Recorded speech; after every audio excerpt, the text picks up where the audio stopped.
Bueno, estimados, sean todos bienvenidos a la tutoría número 3, ¿sí? De segundo de bachillerato general unificado. El tema de esta semana es momento de una fuerza.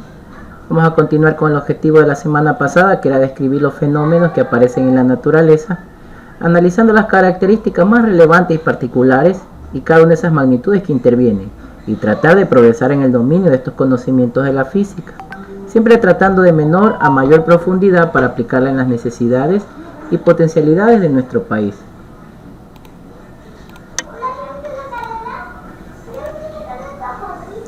Vamos esta semana a trabajar ahora con el momento de una fuerza.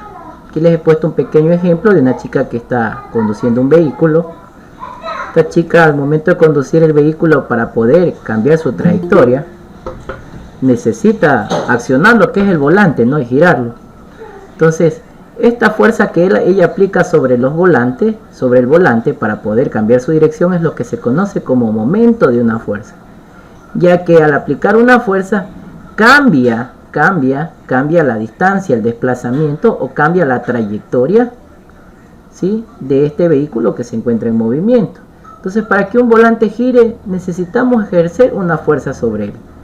Pero ¿será suficiente esta condición? ¿O qué más debe verse o experimentarse sobre este volante? La fuerza debe aplicarse a una cierta distancia del eje de giro, pues en el caso contrario no se giraría. Entonces el momento de fuerza es una magnitud vectorial que es responsable del giro de un cuerpo. ¿Qué quiero decir con eso? Vamos a ayudarnos entonces. No soy tan buen dibujante, pero bueno, voy aquí a tratar de hacer una analogía. Bueno, este es el volante, ¿no es cierto? Entonces, para que este volante gire, yo necesito aplicar una fuerza, ¿verdad? Vamos a dibujar la fuerza con otro color. Como saben, todas las fuerzas son vectores. Un vector no es otra cosa que una flechita, ¿no es cierto? Entonces, aquí voy a dibujar una fuerza. Entonces, para que gire este volante, yo necesito aplicar aquí una fuerza, ¿no es cierto? Ahora, si nosotros cogiéramos como referencia el eje del volante, el centro del volante, ¿no es cierto? Aquí, con nuestra fuerza, esto de aquí que está formando, forma un ángulo. Ustedes saben que en matemáticas siempre todo ángulo se lo representa con las letras griegas, en este caso con la letra griega alfa, para demostrar que es un ángulo.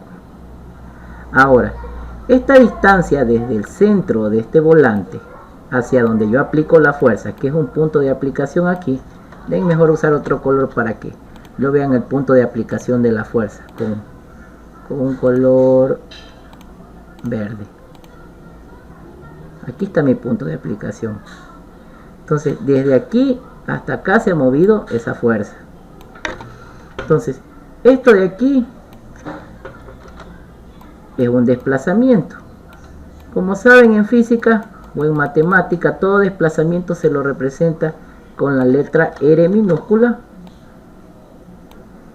para indicar de qué es un desplazamiento.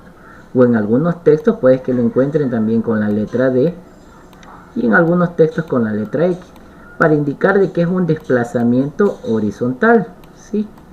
El sistema internacional dice pues que este desplazamiento se lo debe medir en metros. Ahora, esta relación entre esta fuerza y este desplazamiento y este ángulo es lo que se conoce como el momento de una fuerza, porque es el momento en que yo aplico esta fuerza para que cambie la trayectoria, ¿sí? Y para que gire este volante. Si no, este volante no pudiera girar y tampoco el carro no podría cambiar su trayectoria. Aquí les he puesto otro ejemplo concreto con un gráfico que podemos observar y ver cómo esa trayectoria es circular, pero sin embargo el momento de la fuerza que yo aplico es una fuerza lineal. Entonces vamos nosotros a imaginar que queremos abrir una puerta empujando el pomo con una cierta fuerza. Quiero girar entonces este pomo para yo abrir mi puerta. Es bien sabido que la puerta se abre con mayor facilidad cuando mayor sea la fuerza y cuando más lejano se encuentre el pomo de su eje. Entonces, aquí les he puesto con negro, ¿no?, que la línea que pasa a través de la bisagra vendría a ser el desplazamiento.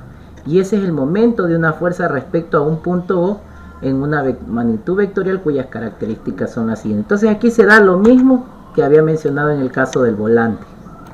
De nuevo vamos a ayudarnos con la pizarra. Entonces, la puerta está cerrada, ¿no? Al momento que tú giras el pomo, aplicas una fuerza en el pomo, ¿y qué pasa con esa puerta? Se mueve, ¿no? Entonces, ese momento que se mueve va a haber aquí un desplazamiento, que lo vamos a representar con la letra R. Igualmente, la fuerza que yo aplico aquí en el pomo. Por eso la vemos con otro color, que está dibujado un vector de color rojo, para indicar que es la fuerza que yo he aplicado para mover ese pomo.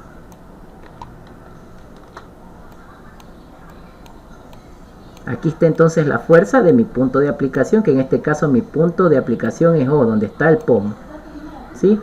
Y existe aquí lo que es un desplazamiento descrito con la letra R. Ahora, ¿qué más podemos darnos cuenta en eso? Como esta puerta se encuentra en un sistema de referencia, en un eje de coordenadas, un plano cartesiano. Si ven aquí con puntitos vamos a dibujar. Vamos a suponer que esto es un plano cartesiano, ¿no? Un eje de coordenadas. Esto se encuentra en el eje horizontal y va a formar un ángulo alfa, ¿sí? Entonces, esta aplicación de esta experimentación física, cuando vemos una fuerza que ha provocado un desplazamiento y forma un ángulo con el eje, es lo que se conoce como momento de una fuerza, ¿sí? El momento de una fuerza no es otra cosa entonces que cuando se da ese desplazamiento de un objeto por la ejecución o consecución de una fuerza. Para estos ejemplos experimental a fondo existe lo que se conoce como la regla del sacacorchos, que consiste en que el avance de un tornillo de sacacorchos gira desde el vector posición hacia la fuerza F, coincidiendo con el origen de ambos vectores, por el camino más corto. Así, si el sentido del giro es contrario a las agujas del reloj, el momento será positivo, si es contrario. Pero si el giro es el de las agujas del reloj, será negativo, ¿sí? En este caso, entonces, el pomo, para poder abrir, hemos girado en el sentido que de la aguja del reloj, el sentido contrario, en el sentido de las agujas del reloj, ¿no es cierto? Entonces, ¿qué quiere decir? Que este momento va a ser positivo. Si fuera en el sentido contrario sería negativo. Aquí he puesto entonces la fórmula básica para poder encontrar el módulo o el momento de una fuerza. En física nos vamos a ayudar y siempre al momento de una fuerza lo vamos a representar con la letra M mayúscula. Aquí les voy a anotar para que no se vayan a olvidar. Entonces, todo momento de una fuerza se representa con la letra M mayúscula y una flechita, ya que el momento de una fuerza también sigue siendo un vector, ¿sí? Un vector que tiene un punto de aplicación, un sentido, una dirección y un módulo. Cuando hablamos de un módulo es un valor cuantificable. Entonces, ese momento de una fuerza, ¿a qué va a ser igual? Entonces es muy fácil, como nos dimos cuenta en los dos ejemplos anteriores, ¿qué es lo que siempre va a haber en ese fenómeno físico? Primero debe haber una fuerza. Para que se provoque el momento de una fuerza, debe haber una fuerza. Luego debe haber un desplazamiento de ese objeto, representado por la letra R minúscula y con una flechita, porque también es un vector. Y también debe haber el seno del ángulo que forma con ese sistema de referencia. ¿Sí? Porque puede hacer que ese momento de fuerza no se dé solamente en el eje X, de repente en algún momento se dé en el eje Y, ¿sí? Pero ya se van a dar cuenta que más adelante yo lo puedo reemplazar, ya que en algún momento el seno del ángulo puede ser 1, y puedo saber entonces que ese momento de fuerza simplemente va a ser igual a la fuerza multiplicado por el desplazamiento, ¿sí? Y en algunos textos puede hacer que encuentren que el momento de una fuerza va a ser igual a la fuerza multiplicado por la distancia, así de sencillito. Entonces, deduciendo eso, como sabemos que la fuerza, la unidad del sistema internacional es el newton y la distancia el metro, significaría que la unidad de medida para el sistema internacional del momento de una fuerza es el newton por metro, ¿sí? Deduciendo de la fórmula. Y recordar que siempre su dirección va a ser perpendicular al plano formado por el vector de posición y la fuerza F. Siempre va a ser perpendicular. al plano formado por el vector de posición y la fuerza.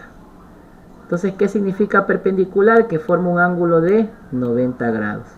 ¿Con quién? Con la fuerza, con el vector de posición y también, sí, y aquí vamos entonces a encontrar el momento de una fuerza.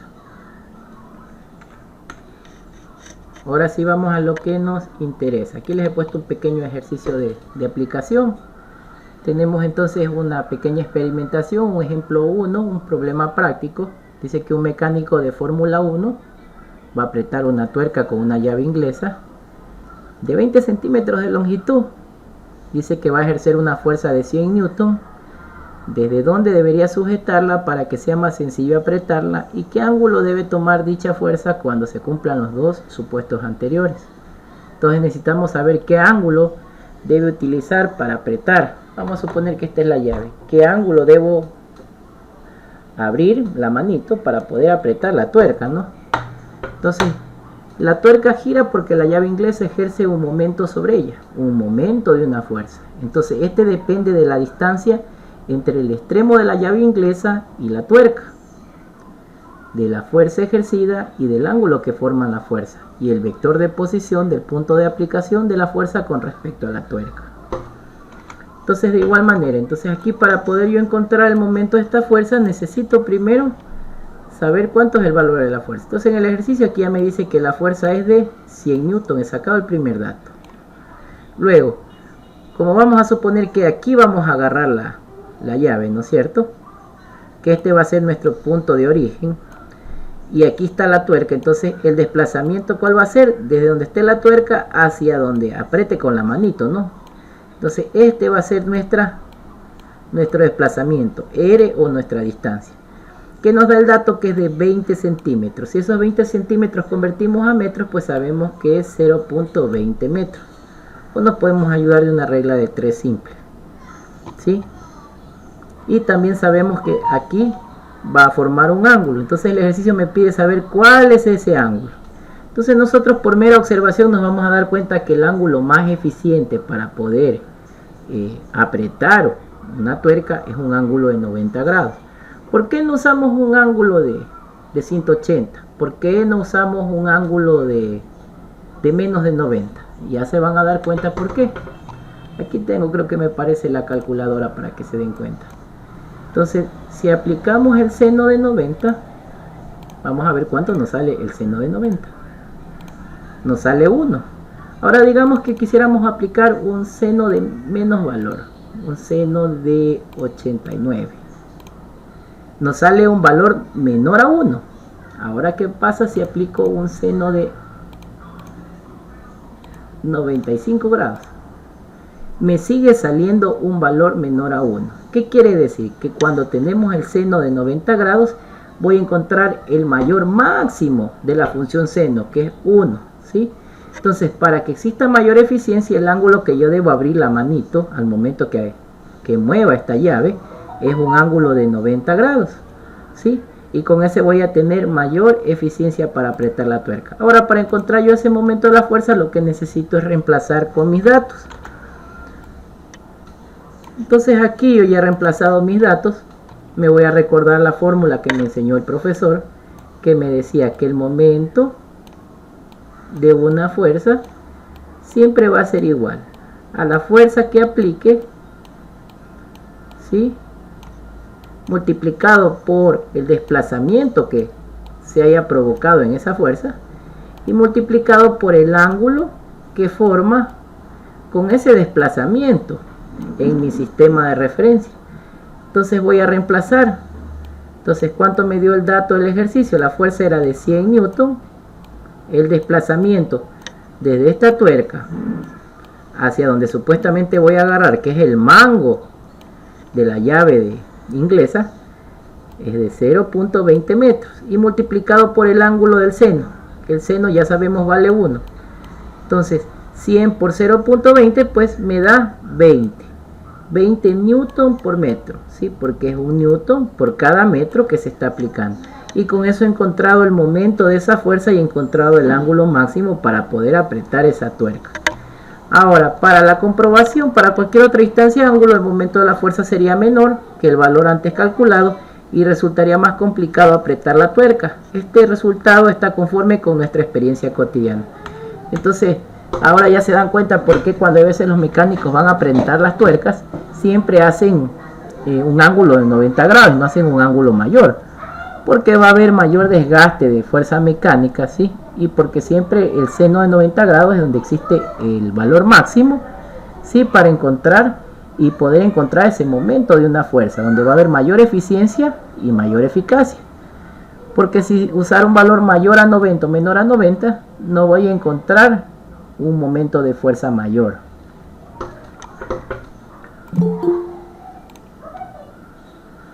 Vamos ahora con una aplicación del momento de fuerza conocida como par de fuerzas.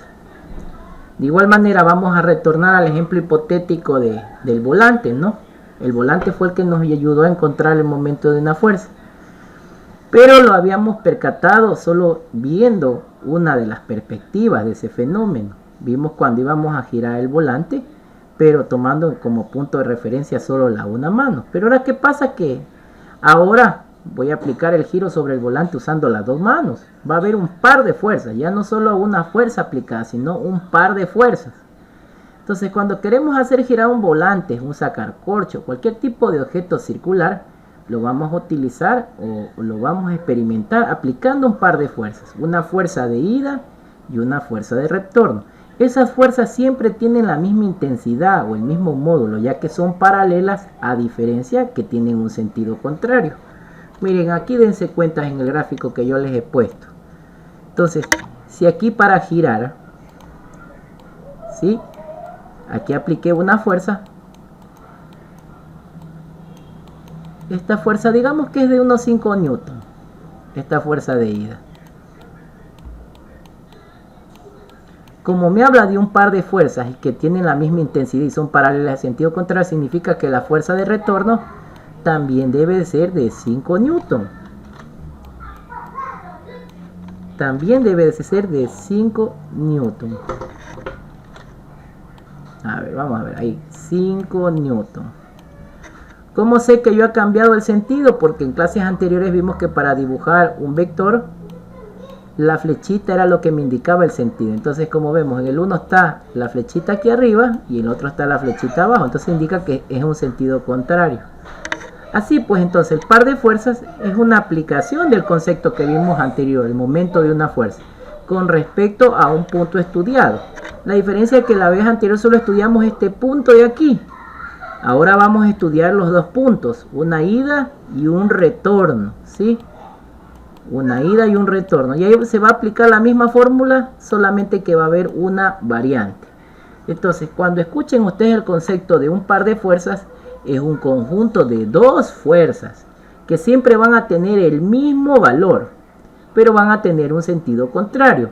Y el efecto conjunto de ambas va a ser el que provoca el giro del cuerpo sobre el que actúe. En este caso, el cuerpo sobre el que está actuando es el volante, que va a provocar este giro. Aquí tenemos entonces las características más importantes y la fórmula que van a aplicar para poder encontrar el par de fuerzas. Entonces, como el par de fuerzas en realidad es un momento de una fuerza, pues voy a aplicar la misma fórmula que había explicado en la diapositiva anterior. La misma fórmula, ¿sí? La única diferencia es que, como ya sabemos que ese par de fuerzas, el ángulo más eficiente es el ángulo de 90 grados, todos sabemos que en las funciones, la función seno de un ángulo de 90 grados es igual a 1, ¿sí? Entonces, como es igual a 1, es la unidad, ya no vamos a notar el seno. Entonces sabemos que el momento de ese par de fuerzas va a ser igual a la fuerza y por el desplazamiento que se dé, ¿no es cierto? Ahora, pero ese sería el momento de la fuerza de ida. Pero como tenemos una fuerza también de un momento de retorno, quiere decir que el momento de un par de fuerzas debe ser igual a 2 veces eso. ¿Sí? 2 veces esa fuerza multiplicado por el desplazamiento que se dé en ese momento de fuerza. Y ahora esta va a ser la fórmula de aplicación para encontrar el par de fuerzas, ya que estas dos van a ir sumando. Entonces este resultado nos indica que los efectos de ambas fuerzas se van a sumar y por eso origina un giro mayor de intensidad que ocasionaría cada fuerza por separado. Y nos da la deducción de la fórmula número 2, que dice que el momento de una fuerza es igual a 2 veces la fuerza multiplicado por el desplazamiento. Ahora sí vamos a resolver un pequeño ejemplo, el ejemplo número 2. Aquí vemos un ejemplo donde tenemos un bote de mermelada, que tiene un diámetro de 75 centímetros. Dice que para poder abrir o apretar esa tapa necesitamos ejercer un par de fuerzas de 50 newton con los dos dedos, con el dedo pulgar y el dedo índice para poder abrir. Entonces necesitamos calcular el momento de ese par de fuerzas aplicado. Para eso vamos a observar la imagen, ¿sí? Que para abrir la tapa del bote hay que aplicar un par de fuerzas, cuyo momento va a depender del valor de las fuerzas ejercidas y del radio del bote de mermelada, ¿sí? Entonces aquí nos da el valor del radio del bote de mermelada, ¿sí? Tenemos el diámetro, que es 75 centímetros, que equivaldría a 0.075 metros, ¿sí? Aquí ha habido un pequeño error, como le dije al grupo anterior de tipeo, ¿sí? Pero aquí he sacado los datos de 0.75 centímetros. Luego lo único que tengo que hacer es reemplazar esos datos, ¿sí? Con la fórmula. Como la fórmula ya, el seno del ángulo ya sabemos que es 1, no lo anoto. Entonces multiplico 2 por 50 y por 0.075. Lo que me da que el momento de una fuerza es de 7.5 newton por metro. Y con eso ya sé cuál es el momento de esa fuerza, o el momento de ese par de fuerzas.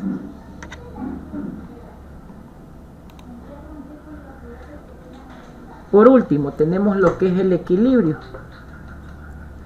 Entonces, si miramos a nuestro alrededor, nos vamos a percatar con multitud de estructuras que se encuentran en equilibrio. Así pues tenemos lo que son los puentes, las vigas, los pilares de edificios, las grúas. El profesor que está sentado ahorita dando las clases está en equilibrio, pues si no me voy a caer de la silla. Le he puesto por ejemplo un payasito que está girando ahí con unos discos chinos. Se encuentra en equilibrio.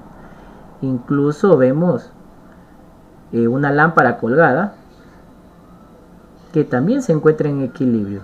Y para mantener ese equilibrio tiene una fuerza. Bueno, ahí en ese gráfico la fuerza la representaron con la letra F, pero yo la representaría con la letra P, llamado peso, ya que el peso es lo que nos mantiene en equilibrio con el campo gravitacional. Entonces, ¿cómo decimos o cuándo decimos que un objeto va a estar en equilibrio? Por dos condiciones: cuando se encuentra en reposo o cuando mantiene una velocidad constante. Entonces, por ejemplo, el payasito, él se encuentra en movimiento, pero un movimiento constante, y eso permite que tenga un equilibrio. Y en el otro caso la viga no se mueve y también se encuentra en un equilibrio estático, porque en ese caso se da la condición de que se encuentre en reposo, se encuentra estática. Entonces, basado en eso podemos darnos cuenta que va a existir tres tipos de equilibrio. El primero es el equilibrio estático. Entonces el equilibrio estático se da cuando un objeto se encuentra en reposo o todos sus puntos están en reposo y permanecen en estado. Ahí les he puesto un ejemplo cuando asentamos el periódico en la mesa.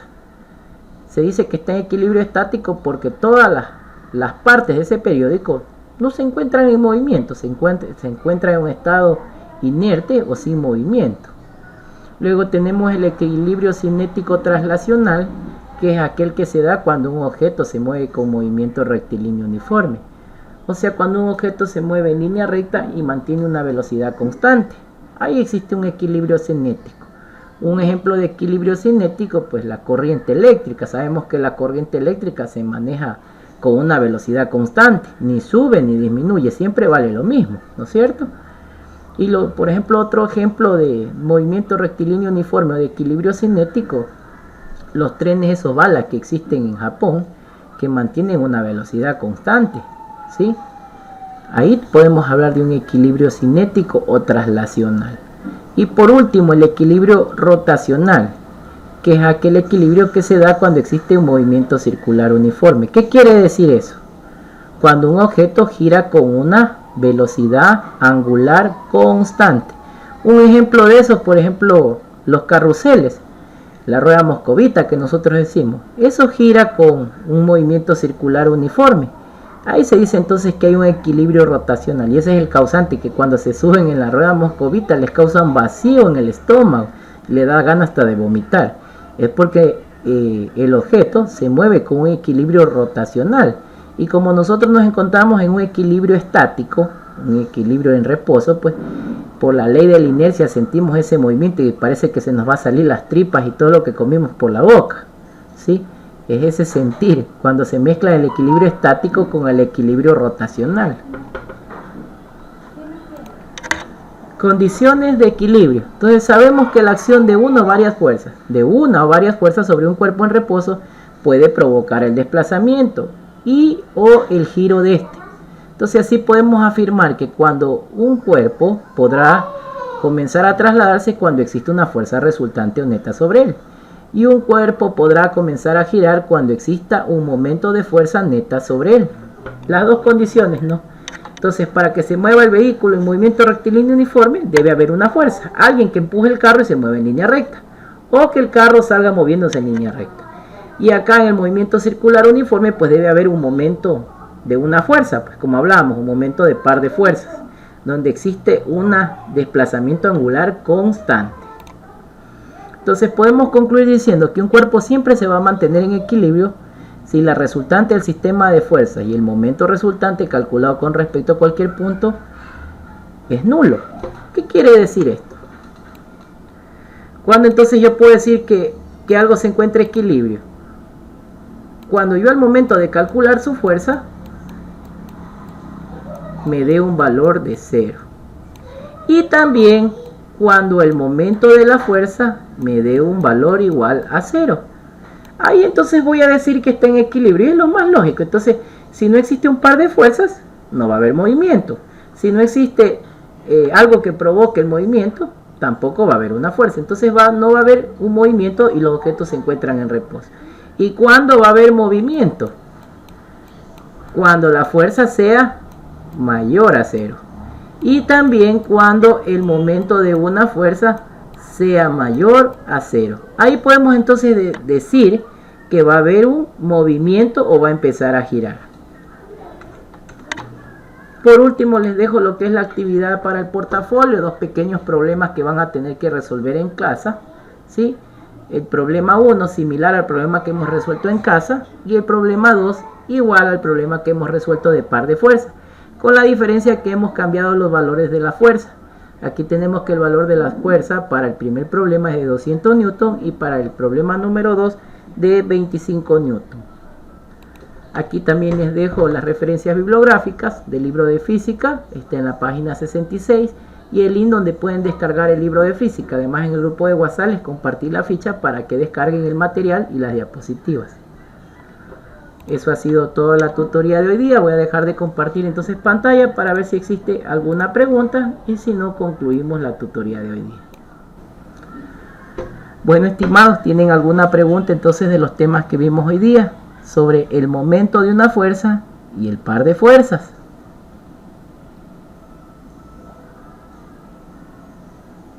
Marcos, Diana, ¿tenemos alguna pregunta? Rosa, Enrique.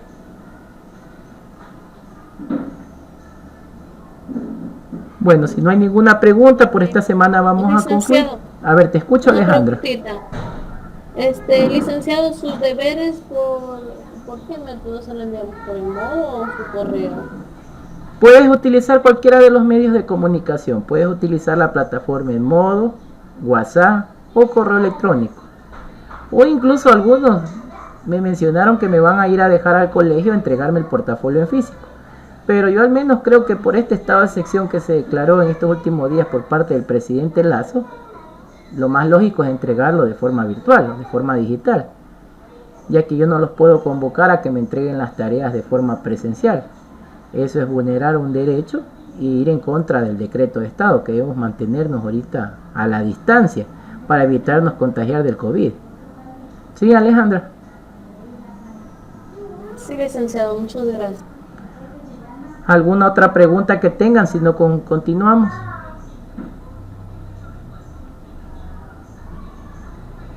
A ver, alguna preguntita al azar. A ver, Enrique Aspiazu, ¿puedes activar tu cámara? Enrique Aspiazu. Disculpe, profe, es que no tuve un problema y no pude atender muy bien la clase, profe. Bueno, vamos a ver, para el que se acuerde, una preguntita pequeña. ¿Cuál era la unidad de medida para la fuerza? La fuerza del Newton. Muy bien, el Newton, exactamente. Y para el momento de una fuerza, ¿cuál será la unidad de medida? El Newton por metro. Recuerden, la fuerza, la unidad de medida es el Newton y el momento de una fuerza es el Newton por metro, porque es un Newton que se da por cada metro que se va desplazando ese objeto. Sí, miren, por ejemplo, yo ahorita me ven y si ven mi cabeza, la muevo para acá, se aplica un Newton, pero se ha movido un espacio y ese espacio se mide en metros. Entonces, ese momento de fuerza es un Newton por metro, ¿sí? Para que se acuerden. Newton por metro es el momento de una fuerza. Y el momento del par de fuerzas también es Newton por metro. Sino que existe una fuerza de ida y una fuerza de retorno de la misma magnitud. Ahorita estoy girando mi cuello, ¿no? Entonces, con la misma ida debe haber un retorno. Bueno, no los canso más. Nos vemos de aquí la semana que viene con la